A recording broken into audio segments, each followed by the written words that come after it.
Je m'appelle Leïla Perrier, je suis chercheuse en biologie à l'Institut Curie. Donc, plus on travaille sur un domaine en tant que chercheur, plus on connaît des choses et plus c'est difficile de rester ignorant.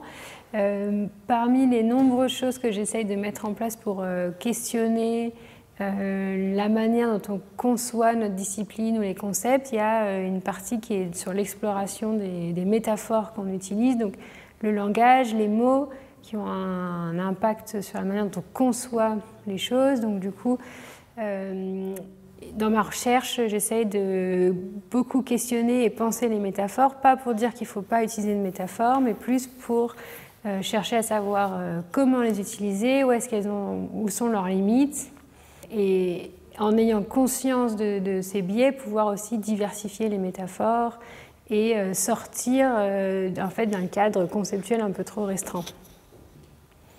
Donc moi, je travaille sur comment les cellules du sang sont produites à partir des cellules souches. Et ça, c'est souvent conçu comme sous forme d'un arbre.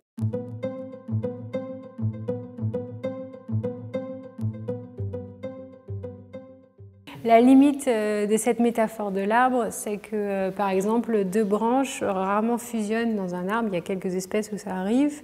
Et c'est aussi, c'est un processus qui a une dynamique longue, comme on pousse l'arbre, et puis c'est pas forcément orienté dans le bon sens, puisque on part d'une racine et on pousse l'arbre.